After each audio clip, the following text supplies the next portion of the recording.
नमस्कार, तर तुम्हा सर्वांचं स्वागत आहे अर्चना म्हात्रे आपल्या रेसिपी चॅनलवरती। आणि आजची आपली रेसिपी आहे ती म्हणजे गुढीपाडवा विशेष। तर आपण आम्रखंड बनवणार आहोत। तर सर्वप्रथम तुम्हा सर्वांना गुढीपाडव्याच्या आणि आपल्या मराठी नवीन वर्षाच्या खूप खूप शुभेच्छा।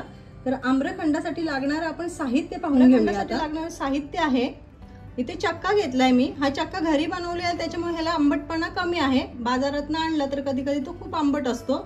तर हा वजनाने बघायला गेला तर हा 250 ग्रॅम आहे। इथे साखर मी घेतली आहे 150 ग्रॅम, पण तुम्हाला जर जास्त गोड आवडत असेल आम्रखंड तर तुम्ही साखरेचं प्रमाण इथे वाढवू शकता। इथे मी मँगोचा पल्प काढून घेतलाय, मँगो कापून मिक्सरला वाटून घेतलेत आणि हे 5 मिनिटं मी ना शिजवून घेतलेत थोडे, का तर ह्याच्यात पाण्याचा अंश असतो ना, ते पाण्याचा अंश कमी होण्यासाठी। इथे काजू बदामाचे काप घेतलेत, ते केसर दुधामध्ये भिजत घातले अर्धा तास आधीच। इथे वेलची आणि जायफळची पूड आहे आणि इथे मँगो इसेन्स आहे। चला तर मग आता आपण चक्का बनवून घेऊया। तर हे चक्क्यासाठी ना मी इथे दही घेतले आणि हे 1 लिटर दुधाचं दही आहे आणि हे दही सुद्धा मी घरीच बनवलेलं आहे। याची व्हिडिओ आपल्या चॅनल वरती आहे, लिंक पाहिजे तर मी तुम्हाला डिस्क्रिप्शन मध्ये देईन। चला तर मग आता आपण या दह्यापासून ना चक्का कसा बनवायचा ते पाहूया। तर इथे एक भांड घेतलंय मी आणि एक अशी गाळणी घेतली मोठी, माझ्याकडे आहे ती। तुम्ही पुरणाची चाळण असते ना ती घेतली तरी चालेल। त्यावर आपल्याला हे सुती कापड ठेवून द्यायचं आहे। रुमाल, आता हा मी रुमाल घेतलाय, पण तुमच्या इकडे कॉटनचा जर सुती कापड असेल ना तर तोही तुम्ही घेऊ शकता। आणि जो दही आहे ना, तर हा दही आपल्याला ह्याच्यात सर्व टाकून द्यायचा। तर आता सर्व हा दही मी याच्यात टाकते। हा दही आपल्या सर्व कपड्यावरती काढून झालेला आहे। आता हा कपडा आपण पूर्ण असं याचे टोक एकत्र करायचे आणि या दह्यातलं पाणी आहे ना एक्स्ट्राचं, ते आपल्याला काढून घ्यायचे। ते बघा पाणी खाली निथळतंय।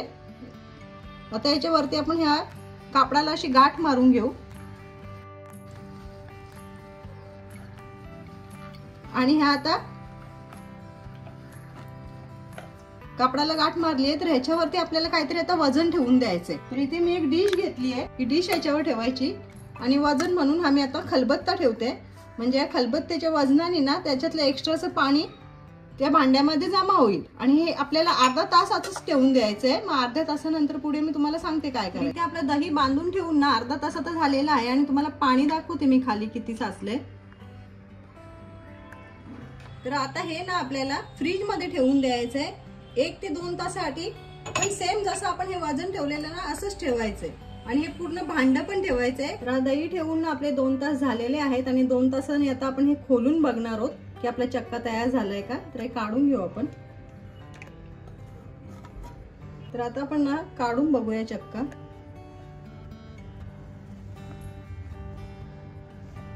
तर इथे बघा आपलं चक्का मस्त असं सॉफ्ट झालाय आणि याच्यात पाणी नाही आता अजिबात। तुम्हाला पाणी दाखवते मी आता पुन्हा किती पाणी निघालंय याच्यातनं। तर हे बघा पुन्हा एवढं पाणी याच्यातनं निघालेलं आहे। तर आता आपण आम्रखंड बनवायला सुरुवात करूया।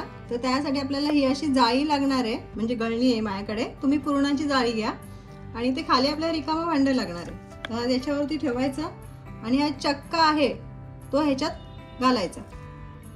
हा चक्का ना आपल्याला आता या जाळीतनं असा प्रेस करून करून गाळून घ्यायचा आहे। ज्याप्रमाणे आपण पुरण करतो ना, फेटून घेतो तसंच। तुम्हाला दाखवते मी। तर इथे सर्व चक्का आहे ना आपला हा आता गाळून झालेला आहे, पण तो खाली नाही पडलाय सगळा। इकडे तुम्हाला दिसत असेल का सगळा खाली चाळणीला चिकटलाय। तर असं गाळून घेतला ना आम्रखंड जास्त फेटायला नाही लागत। इथे चक्का आपला आता पूर्ण असा गाळून झालेला आहे। याच्यात आपण आता साखर आणि मँगोचा पल्प घालूया। आता हे मँगोचा पल्प आपण याच्यात घालूया। मी घालून घेते आता हे सर्व। तर इथे जी मी साखर घेतलेली ना 150 ग्रॅम, ती मी मिक्सरला वाटून घेतली आहे। आता ही साखर पण आपण याच्यात घालायची। केसरचं हे दूध म्हणजे आपल्या आम्रखंडाला रंग चांगला येईल। ते वेलची आणि जायफळची पूड घेतलेली ती सुद्धा आपण घालूया। आता हे सर्व आपण असं चमच्याने मिक्स करून घ्यायचंय मस्त। आता चांगलं आपण मिक्स करून घ्यायचं, म्हणजे सर्व असं एकजीव व्हायला पाहिजे।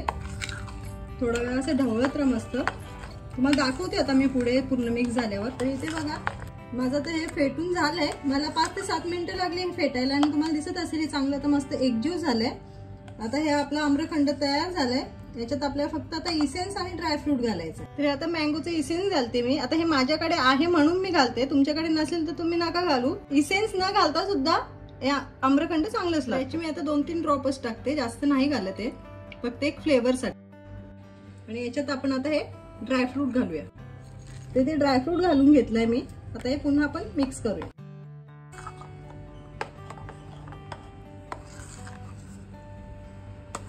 तर इथे आपला मस्त असा आम्रखंड बनून तयार झालेला आहे. आता हे आम्रखंडने आपण मस्त थंड करून घेऊया 2 तासांसाठी. मस्त असं आपला आम्रखंड बनून तयार झालेला आहे. येत्या गुढीपाडव्याला तुम्ही सुद्धा बनवा आणि व्हिडिओ आवडली असेल तर लाईक करा, शेअर करा आणि चॅनलला सबस्क्राईब करायला विसरू नका.